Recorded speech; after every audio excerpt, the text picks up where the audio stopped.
નમસ્કાર વિદ્યાર્થી મિત્રો, હું ભાવેશ વોરા આજના વિડિયો લેક્ચરમાં આપ સૌનું હાર્દિક સ્વાગત કરું છું। સૌથી પહેલા તો જો તમે મારી YouTube ચેનલ ભાવેશ વોરાને સબસ્ક્રાઇબ ના કરી હોય તો એને ઝડપથી સબસ્ક્રાઇબ કરી દો, જેથી કરીને નવા વિડિયો માટેની નોટિફિકેશન તમને મળતી રહે। ક્લિયર? આજે આપણે ધોરણ 11 ચેપ્ટર નંબર 4 સમતલમાં ગતિમાં આગળનો ટોપિક છે પ્રક્ષિપ્ત ગતિ। ખૂબ જ અગત્યનો ટોપિક છે, બરાબર। એટલે દરેક વિદ્યાર્થી મિત્ર આ ટોપિક આ થિયરી ધ્યાનથી ભણશે, બરાબર। તો સૌથી પહેલા પ્રક્ષિપ્ત ગતિ કોને કહેવાય?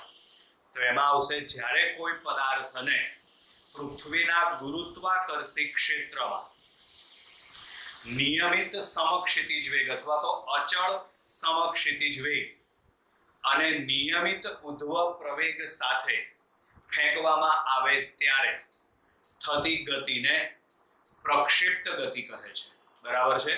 જ્યારે કોઈ પદાર્થને પૃથ્વીના ગુરુત્વાકર્ષી ક્ષેત્રમાં નિયમિત સમક્ષિતિજ વેગ અને નિયમિત ઉધ્વ પ્રવેગ અથવા તો નિયમિત શિરોલંબ પ્રવેગ સાથે ગતિ કરાવવામાં આવે ત્યારે થતી ગતિને પ્રક્ષિપ્ત ગતિ કહે છે, બરાબર। હમણાં આગળ પ્રક્ષિપ્ત ગતિના ઉદાહરણ જોઈએ એટલે તમને વધારે ખ્યાલ આવે। પહેલા આપણે પ્રક્ષિપ્ત ગતિ કોને કહેવાય એની વ્યાખ્યા જેવું લખી નાખીએ આપણે, બરાબર। જ્યારે કોઈ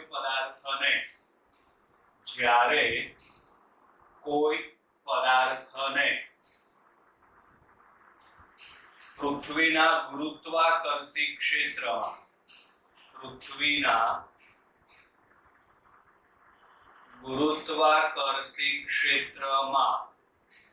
નિયમિત સમક્ષિતિજ વેગ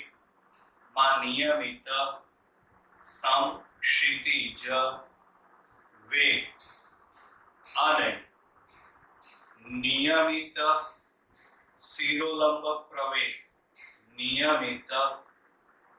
શિરોલંબ પ્રવેગ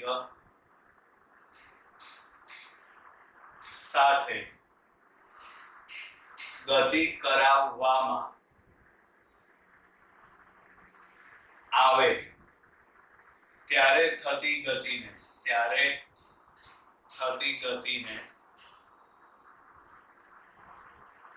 પ્રક્ષિપ્ત ગતિ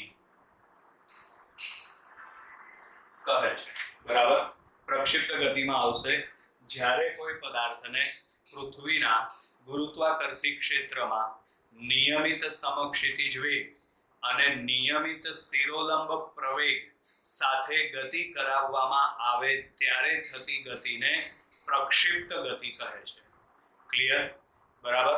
હવે આના ઉદાહરણની અંદર આવશે ક્રિકેટ મેચમાં, બરાબર છે। ક્રિકેટ મેચમાં જ્યારે ક્રિકેટર દડાને ઉછાળે ત્યારે, બરાબર, અથવા તો બેટ વડે જ્યારે એને ફટકારે ત્યારે, બરાબર, દડાની જે ગતિ છે એ ગતિ કઈ કહેવાય? પ્રક્ષિપ્ત ગતિ કહેવાય।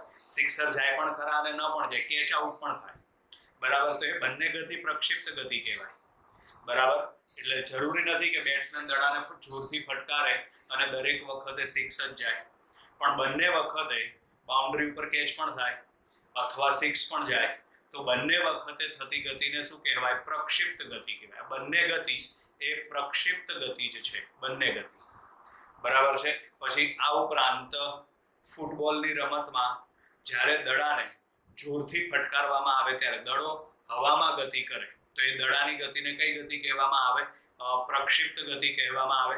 આ ઉપરાંત બરછી ફેંકની રમત, બરાબર છે। બરછી ફેંકની રમતમાં બરછીને ફેંકવામાં આવે, બરાબર છે, તો ત્યારે બરછીની જે ગતિ છે એ ગતિને શું કહેવાય? પ્રક્ષિપ્ત ગતિ કહેવાય। આ ઉપરાંત હજી ઉદાહરણની અંદર આપણે આર્મી મિલિટરીની અંદર જે ટેન્ક વપરાય, બરાબર, એ ટેન્કમાંથી જ્યારે કોઈ ગોળો અથવા તો કોઈ મિસાઇલ લોન્ચર હોય એમાંથી મિસાઇલ ફેંકવામાં આવે ત્યારે મિસાઇલની જે આ પ્રકારની ગતિ હોય, બરાબર છે, એ ગતિ કઈ કહેવાશે? તો એ ગતિ કહેવાશે પ્રક્ષિપ્ત ગતિ। અને એના જ આધારે એની ગણતરી કરીને એની રેન્જ નક્કી કરવામાં આવતી હોય છે, બરાબર। આ બોફોર્સ તોપ હોય તો બોફોર્સ તોપમાંથી છોડેલો ગોળો આટલે દૂર જઈને પડશે, એની રેન્જ થઈ કે નહીં એ કઈ રીતે નક્કી કરવાની? તો પહેલા તો પેપર વર્ક કરવું પડે. એ પેપર વર્ક કરવા માટે આ બધી ગણતરીઓ કરવી પડે, બરાબર છે. અને પછી એનું ટેસ્ટિંગ થાય અને એકચ્યુઅલ પોઝિશન, એકચ્યુઅલ પરિસ્થિતિ ચેક કરવામાં આવે થાય છે કે નહીં, બરાબર છે. ચલો, એટલે પ્રક્ષિપ્ત ગતિના ઘણા બધા ઉદાહરણ જોયા આપણે, બરાબર છે. શું થશે પ્રક્ષિપ્ત ગતિની વ્યાખ્યા? જ્યારે કોઈ પદાર્થને પૃથ્વીના ગુરુત્વાકર્ષી ક્ષેત્રમાં નિયમિત સમક્ષિતિજ વેગ અને નિયમિત શિરોલંબ પ્રવેગ સાથે ગતિ કરાવવામાં આવે ત્યારે થતી ગતિને પ્રક્ષિપ્ત ગતિ કહે છે, બરાબર. ચલો, હવે એના માટે જરૂરી એક આકૃતિ દોરી નાખીએ આપણે. ધારો કે કોઈ પદાર્થને સંદર્ભ બિંદુ પાસેથી, ધારો કે કોઈ પદાર્થને સંદર્ભ બિંદુ પાસેથી v0 જેટલા માપના કોણ, સોરી θ0 જેટલા માપના ખૂણે અને v0 જેટલા પ્રારંભિક વેગથી ગતિ કરાવવામાં આવે છે, બરાબર. અહીંથી તમે પદાર્થને ગતિ કરાવો એટલે આ રીતે આમ ગતિ કરશે. એના માટે ધારો કે આ ખૂણો θ0 માપનો છે અને એનો વેગ, તો વેગ કઈ દિશામાં હશે? તો એનો વેગ આ રીતે આમ સ્પર્શકની દિશામાં, આપણે આગળ ભણી ગયા છીએ આ વસ્તુ. એનો પ્રારંભિક વેગ કેટલો છે? v0, બરાબર. આ વેગના કેટલા ઘટકો પડશે? તો વેગના બે ઘટકો પડશે. એમાં θ0 છે, પરિણામે ખૂણાની નજીકનો ઘટક આવે cos, એટલે આ થશે v0 cos θ0. જેમ કે આપણે બહુ સિમ્પલ સમજવું હોય તો કાટકોણ ત્રિકોણ લઈએ, તેમાં cos θ બરાબર શું લખાય? સૂત્ર પાસેની બાજુ ભાગ્યા કર્ણ. એટલે યાદ રાખવાનો, આ જે ખૂણો છે θ0, એનો પાસેનો ઘટક કયો આવે? cos, બરાબર છે. અને દૂરનો ઘટક એટલે આ, એ કયો આવશે? sin. એટલે અહીં આગળ લખવાનું થશે v0 sin θ0, બરાબર. તો ચલો, હવે આકૃતિમાં દર્શાવ્યા અનુસાર, બરાબર, આકૃતિમાં દર્શાવ્યા અનુસાર કોઈ પદાર્થને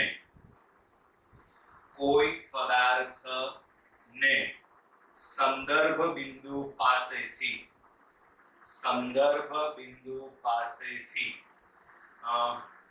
θ0 માપના ખૂણે અને v0 જેટલા પ્રારંભિક વેગથી ગતિ કરાવવામાં આવે છે, બરાબર.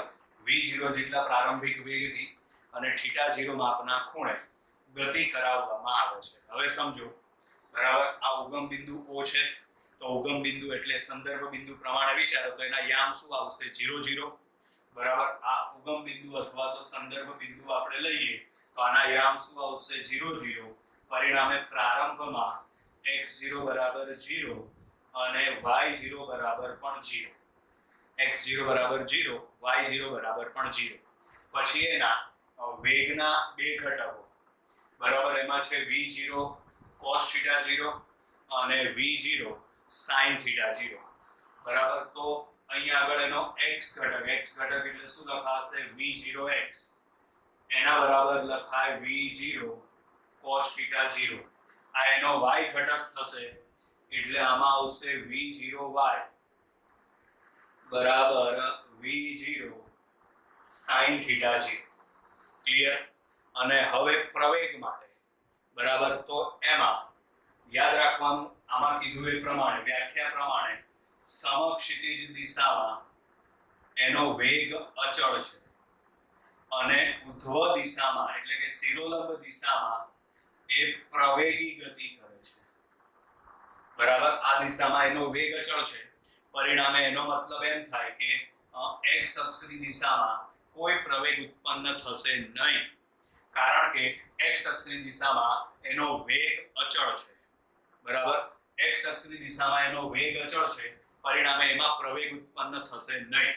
પરિણામે અહીં આગળ એ x બરાબર શું આવશે? 0. અને ઉધ્વ દિશામાં એટલે કે y અક્ષની દિશામાં એ પ્રવેગી ગતિ કરે છે, પણ આ વખતે ઉદ્ભવતો પ્રવેગ ગુરુત્વ પ્રવેગ g હશે. આ ગુરુત્વ પ્રવેગ g કઈ દિશામાં હશે? નીચે તરફ. પરિણામે આ પ્રવેગ માઈનસ લેવામાં આવે છે. એટલે અહીં આગળ ay બરાબર શું લખવાનું થશે? આપણે -g. ક્લિયર? ચલો હવે આગળ આપણે આના ઉપરથી હવે બીજા સમીકરણ મેળવવાના છે. તેમાં અચળ પ્રવેગી રેખીય ગતિનો સૂત્ર યાદ કરો, આગળની થિયરી, બરાબર છે. એમાં આપણે જે સમીકરણ મેળવ્યા હતા એના ઘટકો યાદ કરો, બરાબર. એના ઘટકો યાદ કરો. તેમાં પહેલા વેગનું સમીકરણ એટલે સમજો vx બરાબર v0x પ્લસ શું છે ax * t, બરાબર. એવી જ રીતે એનો y ઘટક છે vy બરાબર v0y પ્લસ ay * t. આ આપણે ઘટકો આગળની થિયરીમાં એટલે કે અચળ પ્રવેગી રેખીય ગતિના સમીકરણમાં મેળવેલા છે, બરાબર. આ બંને સમીકરણમાં તમે કિંમત મૂકી દો. તો એમાં પહેલા v0x, તો v0x બરાબર v0 cos θ 0 લખાય. પછી ax, તો ax બરાબર 0 લખાય. માટે અહીં આગળ આપણી પાસે સમીકરણ આવશે vx બરાબર v0 cos θ 0. vx બરાબર v0 cos θ 0. ક્લિયર? હવે તમે આમાં કિંમત લખો. તો એમાં v0y, તો v0y બરાબર શું છે? v0 sin θ 0. માટે અહીં આગળ vy બરાબર, ચલો v0y એટલે આમાં આવશે v0 sin θ 0. ay, તો ay બરાબર શું છે? -g. તો અહીં આગળ આવશે -g * t. આ આપણને બીજું સમીકરણ મળી ગયું, બરાબર. આને આપણે નંબર આપી દઈએ. આ સમીકરણ નંબર 1 અને આ સમીકરણ નંબર 2, બરાબર. ચલો હવે આવી જ રીતે બીજું સમીકરણ મેળવ્યું હતું અચળ પ્રવેગી રેખીય ગતિના સમીકરણમાં. એમાં આપણે કિંમતો લખવાની છે. તો એના ઘટક યાદ કરો. તો એમાં પહેલા આવશે x ઘટક, x બરાબર x0 plus v0x * t plus 1/2 ax * t², બરાબર. આમાં કિંમત લખી નાખો. તો એમાં x બરાબર, ચલો પહેલા x0, તો x0 બરાબર 0 એટલે એ પદ નીકળી ગયું. હવે v0x, તો v0x બરાબર v0 cos θ 0 એટલે અહીં આગળ લખાશે v0 cos θ 0. આ t એમના એમ પ્લસ 1/2 ax બરાબર, તો ax બરાબર 0. ax બરાબર 0 છે. તો હવે આ પદ આખું નીકળી જાય. તો માટે x બરાબર આ સૂત્ર મળી ગયું આપણને. ચલો પછી હવે y ની કિંમત. તો આવું સમીકરણ y નું, તો એમાં y બરાબર y0 plus v0y * t plus 1/2 ay * t². Clear? ચલો હવે આમાં કિંમત મૂકી દો. તો એમાં y0 બરાબર તમે શું લખો? 0. v0y બરાબર શું લખો? v0 sin θ 0. ay બરાબર શું લખો? તો ay બરાબર તમે લખો -g. તો માટે અહીં આગળ આવશે y બરાબર y0, તો એના બરાબર 0 પ્લસ v0y, તો v0y બરાબર, તો v0y બરાબર આમાં આવશે v0 sin θ 0. આ t એમના એમ, બરાબર. પછી અહીં આગળ આવશે 1/2. ચલો ay ના બદલે, તો ay ના બદલે -g એટલે અહીં આગળ આવશે -gt². તો માટે અહીં આગળ y બરાબર v0 sin θ 0 * t -1/2 gt². Clear? ચલો આ સમીકરણ નંબર 3 અને આ સમીકરણ નંબર 4. હવે આના ઉપરથી આપણે અલગ અલગ બધી ગણતરીઓ કરવાની છે. એમાં પહેલા છે પ્રક્ષિપ્ત પદાર્થના ગતિ માર્ગનું સમીકરણ. એટલે થિયરીમાં પ્રશ્ન આવો પૂછાય, મોસ્ટ આઈએમપી પ્રશ્ન છે કે પ્રક્ષિપ્ત ગતિ એટલે શું, તેના ગતિ માર્ગ માટેનું સમીકરણ મેળવો. એટલે તમારે પહેલા પ્રક્ષિપ્ત ગતિની વ્યાખ્યા લખવાની, આ એક આકૃતિ દોરવાની અને હવે એના ગતિ માર્ગનું સમીકરણ મેળવવું. બરાબર છે? તો અહીં આગળ આવશે ગતિ માર્ગનું સમીકરણ. એના ગતિ માર્ગનું સમીકરણ.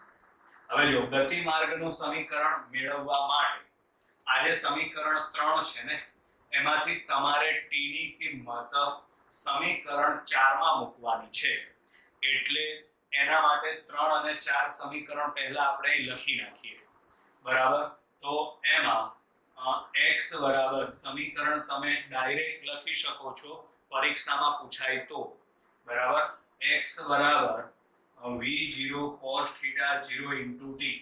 ચલો આમાંથી તમે t ને સૂત્રનો કરતા બનાવો એટલે t બરાબર શું આવશે? x / v0 cos θ 0. આ t ની કિંમત મળી ગઈ. હવે y નું સમીકરણ, અને જો આ x અને y ના સમીકરણ આપણને માનો કે ડાયરેક્ટ નથી આવડતા તો આ સમીકરણ અને આ સમીકરણ લખીને પછી એમાં તમારે કિંમત મૂકી દેવાની. બરાબર? ડાયરેક્ટ ના આવડે તો, જો ડાયરેક્ટ આવડતા હોય તો વાંધો નથી આપણને. એમાં હવે y નું સમીકરણ y બરાબર v0 sin θ 0 * t -1/2 gt². હવે t ની કિંમત મૂકતા. બરાબર? એટલે આ સમીકરણમાં t ની કિંમત મૂકતા. ચલો તમે t ની કિંમત લખો આમાં. તો માટે y બરાબર v0 sin θ 0. t ના બદલે શું લખશો તમે? x / v0 cos θ 0 -1/2g.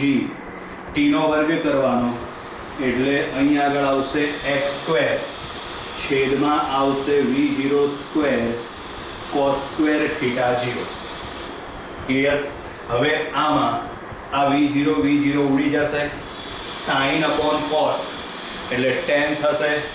તો માટે અહીં આગળ આવશે y બરાબર tan θ 0 * x માઇનસ અહીં આગળ લખવામાં આવશે g/2 v0²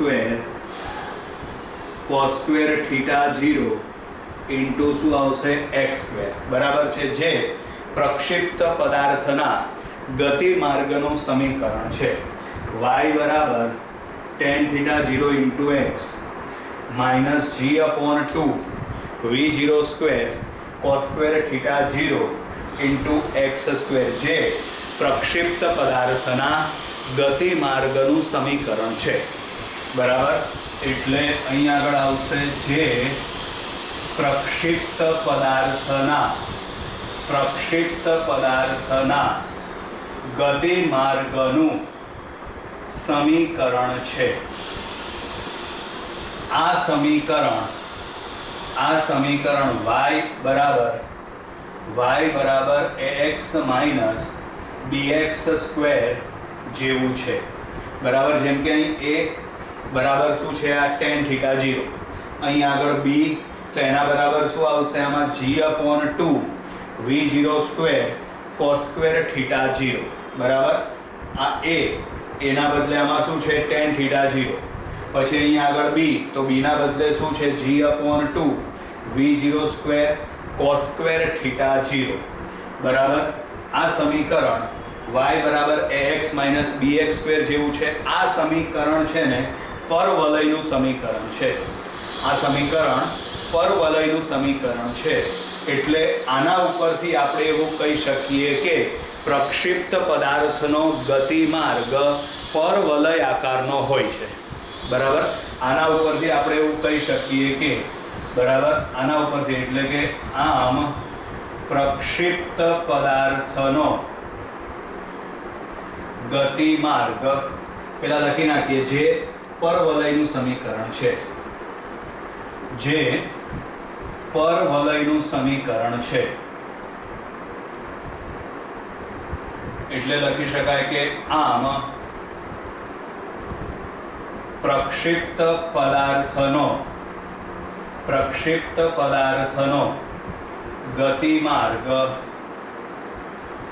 પરવલય આકારનો હોય છે. પ્રક્ષિપ્ત પદાર્થનો ગતિમાર્ગ પરવલય આકારનો હોય છે. ક્લિયર?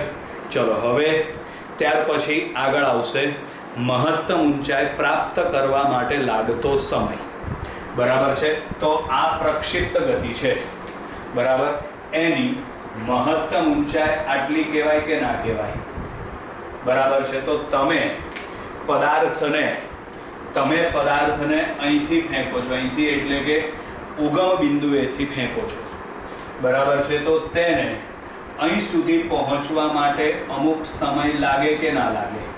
બરાબર છે. એ સમયને કહેવાય મહત્તમ ઊંચાઈ પ્રાપ્ત કરવા માટે લાગતો સમય. બરાબર.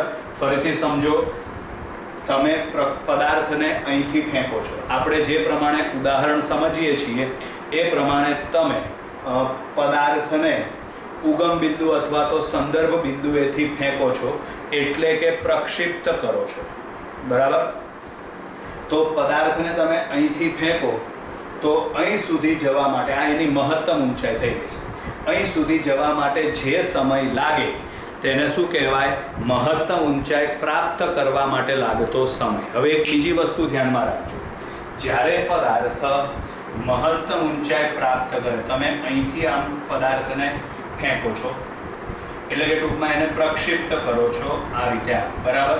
આ એની મહત્તમ ઊંચાઈ થઈ ગઈ.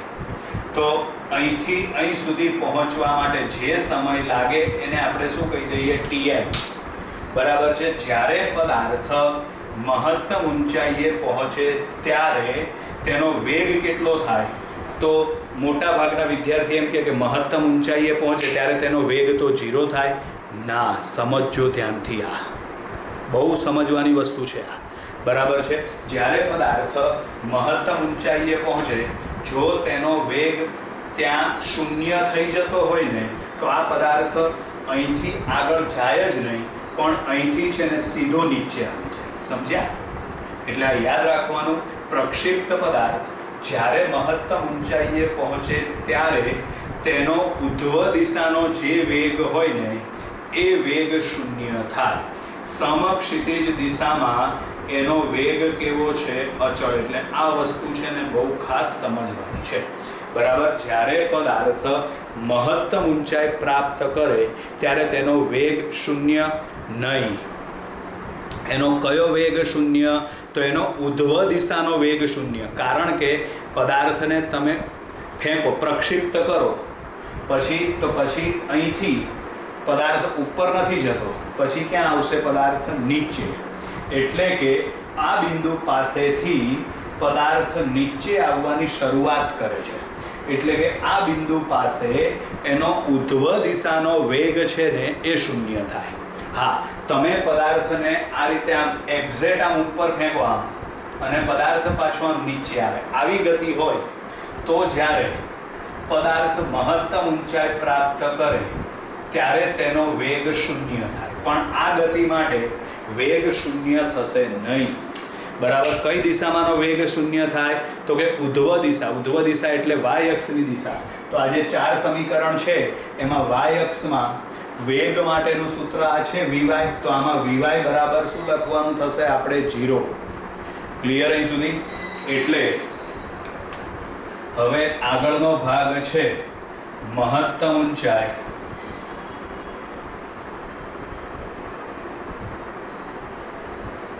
પ્રાપ્ત કરવા માટે લાગતો સમય. તો એના માટે લાગતો સમય આવશે TM. બરાબર. તો ચલો TM શોધવા માટે તો જ્યારે પદાર્થ મહત્તમ ઊંચાઈ પ્રાપ્ત કરે ત્યારે ઉધ્વ દિશામાંનો વેગ 0 થાય એટલે વી બરાબર શું થશે 0. તો હવે વી નું સમીકરણ લખી નાખો. તો અને એના માટેનો જે સમય છે ટી બરાબર શું લખવાનું થશે tm, બરાબર ને? એટલે આ કિંમત હવે પેલા સમીકરણમાં મૂકવાની થશે એટલે વી બરાબર v0 sin θ0 માઇનસ gt પરથી. ચલો આ કિંમત તમે આમાં મૂકી દો. તો માટે અહીંયા આગળ આવશે હવે વી બરાબર 0 લખો. અહીંયા આગળ v0 sin θ0 માઇનસ g, ટીના બદલે શું લખવાનું થશે આપણે tm. આ g tm ને સામે લઈ જાઓ અને પછી તમે tm ને સૂત્રનો કરતા બનાવી દો એટલે tm બરાબર શું આવશે v0 sin θ0 upon g. tm બરાબર શું આવશે v0 sin θ0 upon g. tm એટલે શું થશે મહત્તમ ઊંચાઈ પ્રાપ્ત કરવા માટે લાગતો સમય, બરાબર? tm બરાબર v0 sin θ0 upon g. Clear? હવે આગળ આવશે પ્રક્ષિપ્ત પદાર્થે પ્રાપ્ત કરેલી મહત્તમ ઊંચાઈ. મહત્તમ ઊંચાઈ એટલે આ અંતર થયા, આને આપણે h વડે દર્શાવીએ, બરાબર?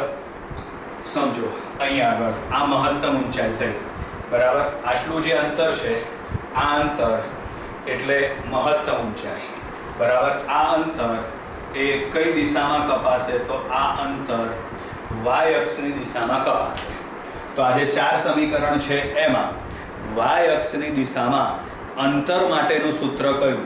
આ y નું સમીકરણ. એમાં આપણે કિંમત મૂકવાની થશે, બરાબર? એટલે આગળ આવશે હવે મહત્તમ ઊંચાઈ. તો મહત્તમ ઊંચાઈ જેને આપણે h વડે દર્શાવીએ એના માટે પહેલું સમીકરણ આપણે ધ્યાનમાં લેવાનું. એ સમીકરણ આપણે અહીં લખીએ તો y બરાબર v0 sin θ0 into t minus 1/2 gt square, બરાબર? હવે આમાં એ y બરાબર h તો છે જ, બરાબર? y બરાબર h એટલે પ્રાપ્ત કરેલી મહત્તમ ઊંચાઈ. પણ મહત્તમ ઊંચાઈ એટલે કે અહીં સુધી પહોંચવા માટે લાગતો સમય કેટલો?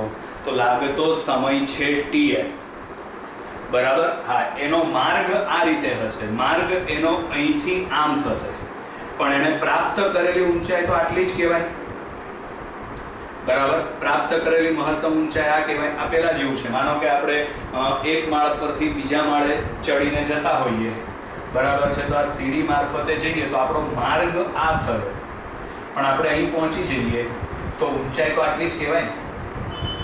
સેમ કન્ડિશન અહીં આગળ તમે પદાર્થને અહીંથી ફેંકો છો, પદાર્થ આ રીતે ગતિ કરીને અહીં પહોંચે છે તો આ એનો ગતિ માર્ગ થયો, બરાબર છે? પણ એની ઊંચાઈ તો આટલી જ કહેવાય. આ ઊંચાઈ એટલે y દિશામાંનું અંતર. ઊંચાઈ કઈ દિશામાં પ્રાપ્ત કરશે? તો કે y અક્ષની દિશામાં. y અક્ષની દિશામાં અંતર દર્શાવતું સમીકરણ આ છે. આ સમીકરણ આપણે અહીં લખી નાખ્યું. એમાં y બરાબર શું લખીશું? h, કારણ કે h એટલે મહત્તમ ઊંચાઈ. મહત્તમ ઊંચાઈ માટે લાગતો સમય કેટલો? તો મહત્તમ ઊંચાઈ માટે લાગતો સમય છે tm. એટલે આપણે અહીં આગળ આ સમીકરણમાં t ના બદલે શું લખવાનું થશે? tm. આ સમીકરણમાં t ના બદલે શું લખવાનું થશે? tm, બરાબર? આ બંને કિંમત તમે ઉપરના સમીકરણમાં મૂકી દો. તો માટે h બરાબર v0 sin θ0, t ના બદલે તો t ના બદલે tm 1/2 g tm નો સ્ક્વેર. હવે આમાં તમે tm ની કિંમત મૂકી દો. તો માટે અહીં આગળ આવશે h બરાબર v0 sin θ0. ચલો tm ની કિંમત લખો એટલે આવશે v0 sin θ0 અપોન શું આવશે? g minus 1/2 g. હવે આમાં tm નો વર્ગ કરીને કિંમત લખવાની એટલે આવશે v0 square sin square θ0 upon આવશે g સ્ક્વેર. તો એક એક વખત g ઉડી ગયા, તો માટે h બરાબર સૂત્ર શું આવશે હવે? તો h બરાબર આવશે v0 square sin square theta 0 upon g minus આમાં આવશે v0 square sin square theta 0 upon 2g બરાબર. આ બંને પદમાં તમે લસા લઈને સાદું રૂપ આપી દો બરાબર છે. તો માટે h બરાબર સૂત્ર આવશે v0 square sin square theta 0 upon 2g બરાબર. પ્રાપ્ત કરેલી મહત્તમ ઊંચાઈ h બરાબર v0 square sin square theta 0 upon 2g બરાબર. પ્રાપ્ત કરેલી મહત્તમ ઊંચાઈ બરાબર. પ્રાપ્ત કરેલી મહત્તમ ઊંચાઈ h બરાબર v0 square sin square theta 0 upon શું આવશે 2g. ક્લિયર વિદ્યાર્થી મિત્રો? આ મહત્તમ ઊંચાઈ થઈ. હવે આગળ આવશે ઉડ્ડયન સમય.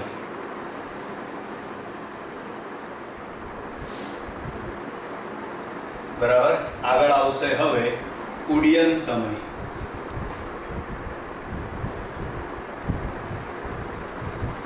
એને આપણે TF વડે દર્શાવીએ. ટાઈમ ઓફ ફ્લાઇટ જેને કહેવાય. ઉડ્ડયન સમય એટલે પ્રક્ષિપ્ત પદાર્થને જમીન પર પાછો આવવા માટે લાગતો સમય બરાબર. એટલે તમે પદાર્થને અહીંથી પ્રક્ષિપ્ત કરો છો, એ પદાર્થ જમીન ઉપર અહીં પાછો આવે છે, તો અહીંથી અહીં સુધી જે સમય લાગે એને શું કહેવાય? તો એને કહેવાય TF, ઉડ્ડયનનો કુલ સમય અથવા તો ઉડ્ડયન સમય જેને કહેવાય બરાબર. પણ પ્રક્ષિપ્ત ગતિની આપણે કોઈ પણ ગતિ માટે યાદ રાખવાનું કે પદાર્થને ઉપર જવા માટે જેટલો સમય લાગે એટલો જ સમય નીચે આવવા માટે લાગે. એટલે અહીં આગળ પદાર્થને અહીંથી મહત્તમ ઊંચાઈ સુધી જવા માટે કેટલો સમય લાગે? તો એને સમય લાગે TM, જે આપણે ભણી ગયા બરાબર. તો ઉપરથી નીચે આવવા માટે કેટલો સમય લાગે? TM. તો બોલો કુલ સમય કેટલો થાય? 2TM. એટલે ટાઈમ ઓફ ફ્લાઇટ એટલે કે ઉડ્ડયન સમય થશે 2TM. એટલે કે જો પદાર્થને અહીંથી અહીં સુધી પહોંચવા માટે 5 સેકન્ડનો સમય લાગતો હોય તો ત્યાંથી નીચે આવવા માટે પણ 5 સેકન્ડનો સમય લાગે બરાબર છે. અહીંથી અહીં સુધી આવવા માટે 5 સેકન્ડનો સમય લાગે તો ત્યાંથી નીચે આવવા માટે પણ 5 સેકન્ડનો સમય લાગે. તો ટોટલ સમય કેટલો થયો? 10 સેકન્ડ. એટલે કે ઉડ્ડયન સમય કેટલો આવે? 10 સેકન્ડ. નીચેથી ઉપર જવા જેટલો સમય લાગે એટલો જ સમય ઉપરથી નીચે આવવા માટે લાગે બરાબર. એટલે ઉડ્ડયન સમયમાં આવશે પ્રક્ષિપ્ત પદાર્થને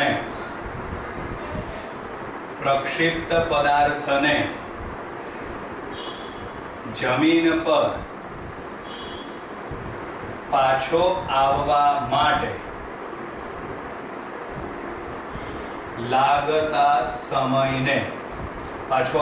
લાગતા સમયને ઉડ્ડયન સમય કહે છે. અને ઉડ્ડયન સમય TF બરાબર શું લખાય? 2TM બરાબર. તો હવે TM ની કિંમત લખી દો. તો અહીંયા આગળ આવશે 2. TM ની કિંમત છે v0 sin થીટા 0 અપોન શું આવશે? g બરાબર. v0 sin theta 0 upon g. આ છે ઉડ્ડયન સમય TF બરાબર. પ્રક્ષિપ્ત પદાર્થને ફેંકવામાં આવે ત્યાંથી જમીન સુધી પાછો આવે એના માટેનો કુલ સમય એને ઉડ્ડયન સમય કહેવાય. એટલે કે પ્રક્ષિપ્ત પદાર્થને જમીન પર પાછો આવવા માટે લાગતા સમયને ઉડ્ડયન સમય કહે છે બરાબર. અને કીધું એ પ્રમાણે યાદ રાખવાનું, પદાર્થને ઉપર જવા માટે જેટલો સમય લાગે એટલો જ સમય ઉપરથી નીચે આવવા માટે લાગે. ક્લિયર? ચલો, આ ઉડ્ડયન સમયનું સૂત્ર થયું. ત્યાર પછી આગળ છે હવે અવધિ.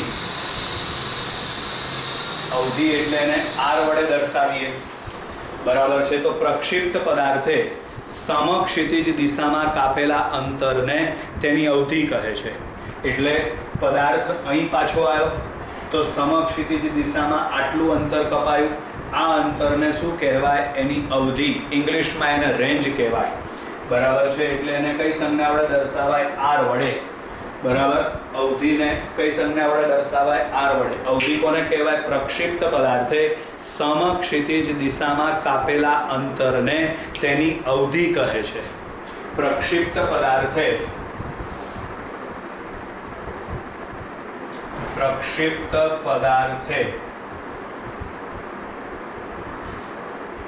સમક્ષિતિજ દિશામાં પ્રક્ષિપ્ત પદાર્થે સમક્ષિતિજ દિશામાં કાપેલા અંતરને તેની અવધિ કહે છે. બરાબર. પ્રક્ષિપ્ત પદાર્થે સમક્ષિતિજ દિશામાં કાપેલા અંતરને તેની અવધિ કહે છે. બરાબર. ક્લિયર. ચલો હવે અવધિ એટલે કઈ દિશામાં અંતર કપાશે? સમક્ષિતિજ દિશામાં. સમક્ષિતિજ દિશા એટલે એક્સ અક્ષ. તો એક્સ અક્ષની દિશામાં કપાતું અંતર, તો એક્સ અક્ષની દિશામાં કપાતું અંતર એટલે આ સૂત્ર છે, એનો આપણે ઉપયોગ કરીશું. બરાબર. એટલે અહીં આગળ આવશે કયું સૂત્ર વાપરવાનું આપણે? x બરાબર v0 cos θ 0 into t. બરાબર. જ્યારે અહીં પહોંચે એટલે r થયું આ. બરાબર ને? અહીંથી ફેંક્યો, અહીં પહોંચ્યો એટલે આ અંતર એટલે અવધિ r થઈ. તો બોલો અહીં સુધી આવવા માટે લાગતો સમય કેટલો? તો અહીં સુધી આવવા માટે લાગતો સમય છે TF, એટલે ઉડ્ડયનનો કુલ સમય. ટપી પડી ગઈ કે નહીં? તમે પદાર્થને અહીંથી ફેંકો એટલે અહીંથી પ્રક્ષિપ્ત કરો, અહીં સુધી આવે તો આ કપાતું અંતર એટલે એને અવધિ કહેવાય, આર કહેવાય. પણ અહીં સુધી આવવા માટે લાગતો સમય એટલે ઉડ્ડયન સમય TF થશે. બરાબર. એટલે અહીં આગળ આપણે લખવાનું થશે x બરાબર r, તો ત્યારે t બરાબર શું થશે? TF. આ બંને કિંમત આપણે ઉપર મૂકી દઈએ. તો માટે r બરાબર v0 cos θ 0 ઇન્ટુ t ના બદલે શું લખાશે? TF. v0 cos θ 0 એમના એમ. TF ની કિંમત તમે અહીંથી લખી નાખો 2v0 sin θ 0 upon g, એટલે આવશે 2v0 sin θ 0 अपॉन શું આવશે? g. ક્લિયર. તો માટે અવધિ r બરાબર 2v0 સ્ક્વેર. એક કામ કરો, આપણે પહેલા પદ થોડા વ્યવસ્થિત ગોઠવીને જ લખીએ. જુઓ, છેદમાં તો g છે જ. હવે આમાં v0 એટલે અહીંયા આગળ આવશે v0 સ્ક્વેર. બરાબર. પાછળ બાકી શું વધશે? 2 sin θ 0 cos θ 0, એટલે અહીંયા આગળ 2 sin θ 0 cos θ 0. ચલો હવે આમાં 2 sin θ 0 cos θ 0, આ મેથેમેટિક્સની અંદર આવતો એક નિત્યસમ છે sin 2 θ 0, એના બરાબર શું લખાશે? sin 2 θ 0. બરાબર. એટલે અહીં આગળ આ નિત્યસમ છે, બરાબર શું લખાશે? 2 sin θ 0 cos θ 0 બરાબર sin 2 θ 0. આ કિંમત તમે લખી નાખો.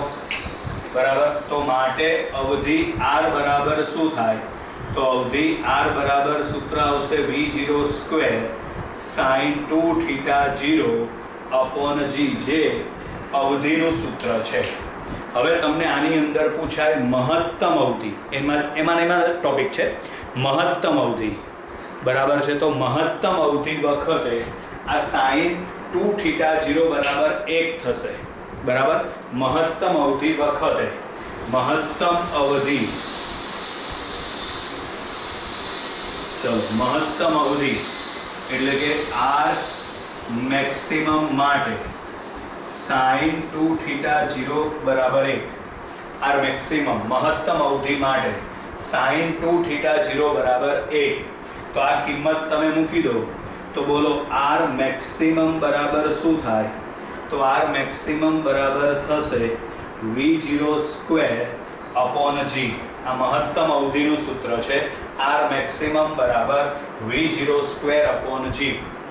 બરાબર. આ વખતે આપણે લખ્યું એ પ્રમાણે sin 2θ0 બરાબર 1. સાઇનની કિંમત 1 ક્યારે આવે? તો જ્યારે θ બરાબર 90 હોય ત્યારે. તો માટે અહીં આગળ સાઇન નીકળી જશે હવે, એટલે કે 2θ0 બરાબર 90 ડિગ્રી થાય. તો માટે θ0 બરાબર 45 ડિગ્રી થશે. એટલે આનો મતલબ એમ થાય કે જ્યારે કોઈ પણ પદાર્થને 45 અંશના કોણે ફેંકવામાં આવે ત્યારે આ પદાર્થ સૌથી વધારે દૂર જશે, એની અવધિ મહત્તમ થશે.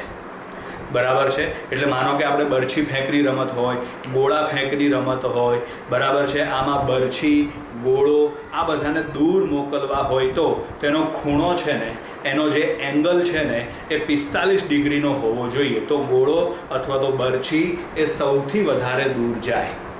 બરાબર છે? ખૂણો એનાથી નાનો હશે અથવા તો ખૂણો એના કરતાં મોટો હશે તો ગોળો કે બરછી એ વધારે પડતી દૂર જઈ શકશે નહીં. એટલે રમતમાં પણ આ વસ્તુનો ઉપયોગ થાય. બરાબર? એ ધ્યાન રાખવું પડે. એંગલ બનાવવા માટે ખેલાડીઓએ પ્રેક્ટિસ કરવી પડે, એને શીખવું પડે. બાકી ગોળો ફેંકતા તો તમને આવડે, મને આવડે. બરાબર છે? પણ એને ટેકનિકથી ફેંકવો પડે તો એ ગોળો છે ને જેટલો બને એટલો વધારે દૂર મોકલી શકાય. કારણ કે દરેક વ્યક્તિની પોતપોતાની તાકાત હોય. બરાબર છે? વધારે તાકાતવાળો હોય એ વધારે દૂર ફેંકી શકે એવું ના હોય. વધારે તાકાતવાળો હોય એ આમ ઉપર ફેંકે તો સીધો નીચે જ આવે. બરાબર? પણ એવું નહીં, એને ટેકનિકથી ફેંકવો પડે. બરાબર છે? એના માટે આ બધી વસ્તુનો એ લોકોને સ્ટડી કરવો પડે, અભ્યાસ કરવો પડે. અને એના માટે તો એ લોકોને કોચની જરૂર પડે. સ્વાભાવિક વસ્તુ છે. બાકી તો ગોળો ફેંકતા તમને આવડે, મને આવડે, ક્રિકેટ રમતા તમને આવડે, મને આવડે, દોડવા માટે તમને આવડે, મને આવડે, તો આપણે ક્યાંય જઈ શકતા નથી. એનું કારણ કે આપણી પાસે ટેકનિક નથી, એ દોડવાની સ્કિલ નથી. બરાબર છે? એટલે આ યાદ રાખવાનું. બરાબર? આની અંદર આપણે આ 6 સમીકરણ યાદ રાખવાના છે. એ સૂત્ર MCQમાં અથવા તો દાખલાઓની અંદર ખૂબ જ અગત્યના છે. બરાબર છે? 10-10, 15-15 વખત લખીને તૈયાર કરી નાખજો. તમે લોકો બીજી સિમ્પલ ભાષામાં કહીએ તો ગોખી નાખજો. શું કામ ગોખવાના? તો આના ઉપરથી જે કોઈ દાખલા આવશે, આના ઉપરથી જે કોઈ MCQ આવશે, એની અંદર આ સૂત્રનો સીધો ઉપયોગ આપણે કરવાનો થશે. હવે એ સૂત્ર સીધો ઉપયોગ કરવાનો હોય તો ગોખવા જ પડશે. બરાબર? ચલો, કયા સમીકરણ તમારે યાદ રાખવાના છે? તો અહીં આગળ આ નીચે જે આ સમીકરણ લખ્યું છે, સૌથી પહેલું સમીકરણ ગતિમાર્ગનું સમીકરણ 1 નંબર. બરાબર? પછી મહત્તમ ઊંચાઈ પ્રાપ્ત કરવા માટે લાગતો સમય આ બીજું સમીકરણ. પદાર્થે પ્રાપ્ત કરેલી મહત્તમ ઊંચાઈ આ ત્રીજું સમીકરણ. ઉડ્ડયન સમય આ ચોથું સમીકરણ. અવધિ માટેનું આ 5મું સમીકરણ અને મહત્તમ અવધિ માટેનું આ 6થું સમીકરણ. ક્લિયર? એટલે આ 6 સમીકરણ તમારે યાદ રાખવાના છે. બરાબર વિદ્યાર્થી મિત્રો? અહીં આગળ આપણે ધોરણ 11 ચેપ્ટર નંબર 4માં પ્રક્ષિપ્ત ગતિની થિયરી પૂર્ણ કરીએ છીએ. Bye bye.